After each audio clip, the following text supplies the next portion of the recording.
Welcome to today's Practical Practice Management podcast, where our desire is to provide you information and ideas on how to manage yourself or your business in a more positive, successful way.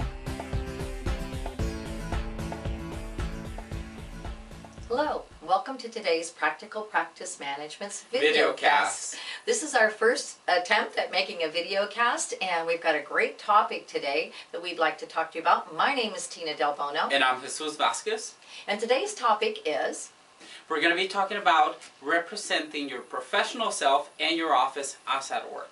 That's right. It's a very important thing because you know what? You never know who's listening. I heard you had a great experience with I had an this. interesting experience this past weekend. I was about 80 miles away from home having lunch at a sports bar. While it was busy and loud, people were watching the game. This gentleman from the next table just kept looking over his shoulder towards my table for about 5 minutes.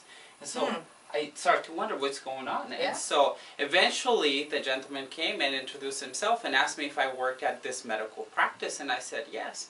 So I asked him, so what are you doing so far away from home? Because I knew that was in his hometown. And he was there with his wife. While they were shopping, he was out enjoying the game. And what was interesting, those first 5 minutes I was sharing with friends about work. Oh boy, I hope you had good things to say. And the thing that got me thinking was that I was actually talking good things about work, the conferences and my teammates. And I thought, what if I had had a negative tone? This person would have either changed his impression of the office or come back and perhaps maybe even tell my boss what I was talking about. That's right. You know, it is amazing because you run into people and you don't even know they're there. And sometimes, since we see, people for brief moments, that we don't really remember them, but we've made an impact on their life, so they remember us and they're watching us. So I think one of the good things that we need to really practice when we're out in public to protect our professional lives is to create a boundary. And each person's is going to be different. It's going to be their own set of standards. And like I would do what you did. Only say positive things.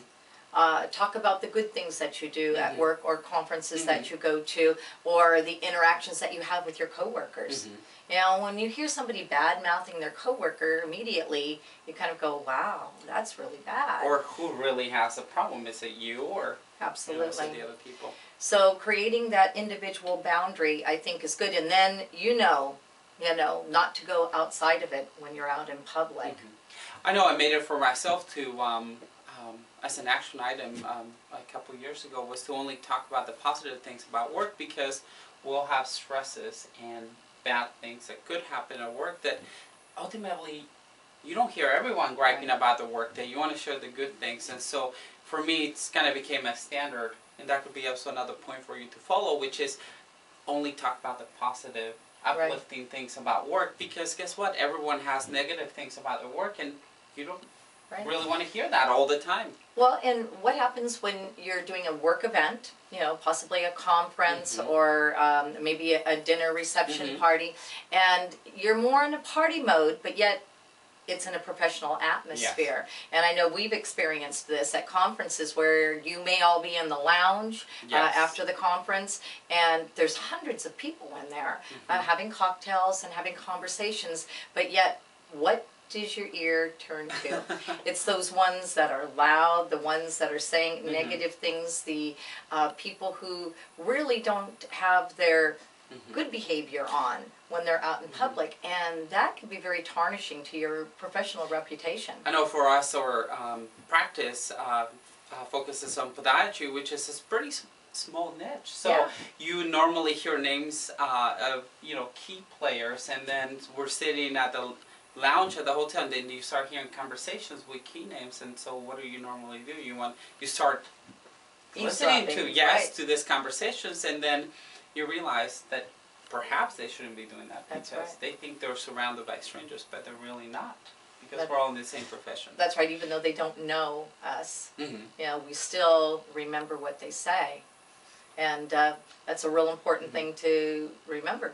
I think a good point would be whenever you're out and you need to make sure that you have like your boss on your shoulder or your supervisor on your shoulder, someone that you would frown upon if you said something that was negative about your job or the people that you work with, just to kind of help keep you in check. Because like I said, these are things that tarnish your professional reputation.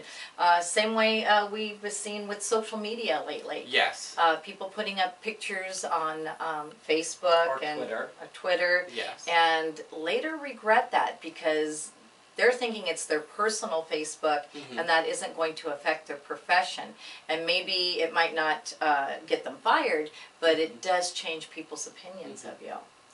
Another key point would be to model your behavior to be consistent at work and outside of work. You know, if you're going to be a person excited and motivated about your work, also carry that outside of work. That's right. So. Another thing that I was thinking of that I had just read recently in a book, and it was talking about like sharing things. If you decide that you want to share something that maybe not on quite a positive note, and you feel that you have somebody who you can confide in, it said once that's out of your mouth, you've lost it. You no longer have control over what you have said, because you can't make that person promise to never say it. Yes. It's out of your hands. So that was really like, oh, even though they say, oh no, I won't tell anyone, that doesn't mean they won't. It's out of your control. There is no guarantee. So I want to leave you on a good note. I recently heard this quote, and it says, people are attracted to happy people. So if you're outside of work, living your personal life, and you're griping about work, what does that say about you? You're going to be attracting people to come into your life. That's right.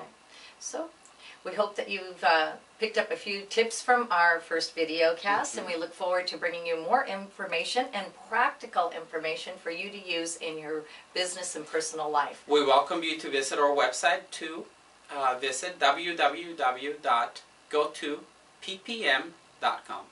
Thank you. Thank you so much for watching.